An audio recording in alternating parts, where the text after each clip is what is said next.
Hello, my name is Pastor Joe and this is today's video devotional. I'm coming to you live from out in my two-car garage out in the freezing cold. Why? Because it's the only quiet place I've had in my house all day long. There's been a ice storm to hit Wichita area and there's a half an inch of ice on every tree, every blade of grass.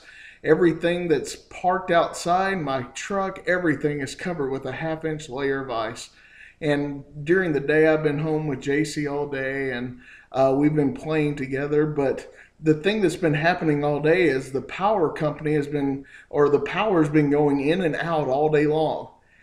We'd be watching a cartoon on TV, then 10 minutes later, the power would go out, then we get the TV turned back on, then 10 minutes later, the power would go out. And it was just a continual cycle for the past 10 to 12 hours that we've been at the house. Do you know that sometimes in our Christian life it feels like the power comes on and goes off just when we least need it or need it the most? It goes on and off within our life.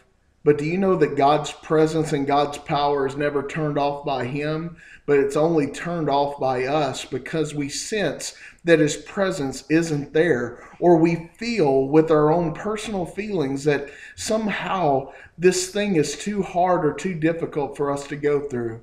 Can I remind you that God's supply of power is never ending? The Bible says to dig deep from the well that never runs dry. There's a never ending supply of power available to us as Christians, but we need to avail ourselves of that opportunity.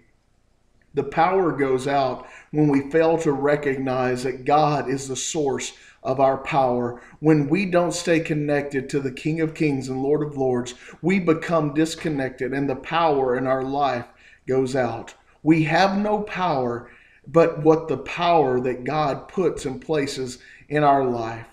Seek that power today. Seek His presence. And when we seek His presence, He says that He will be there with us. And in His presence there is fullness of joy. May you be connected to the power source today. Have a great day.